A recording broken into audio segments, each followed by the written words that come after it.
हर्षवर्धन पाटील साहब तुम आगे बढ़ो,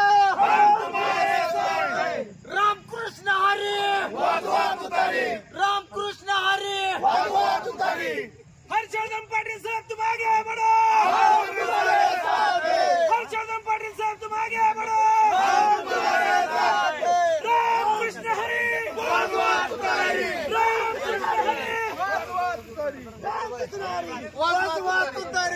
की ज्या क्षणाची आपण गेल्या 1.5-2 महिन्यापासून वाट बघतोय ते कुठेतरी निर्णय आज जाहीर होईल असं वाटत होतं, पण आदरणीय साहेबांची देवेंद्र फडणवीस यांच्यासोबत बैठक झाली।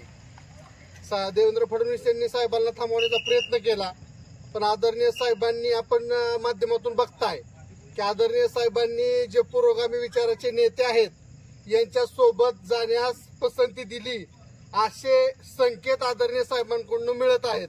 त्याच्यामुळं येणाऱ्या 2-3 दिवसामध्ये आदरणीय हर्षवर्धनजी पाटील साहेब जो सर्वसामान्य जनतेचा रेटा आहे, शेतकरी असेल, युवा वर्ग असेल, कष्टकरी असेल, की 2024 ची निवडणूक आदरणीय हर्षवर्धनजी पाटील साहेब यांनी तुतारी चिन्हावरती लढावी यासाठी सर्वसामान्य जनता आग्रही आहे आणि शेवट जनता ही जनार्दन आहे।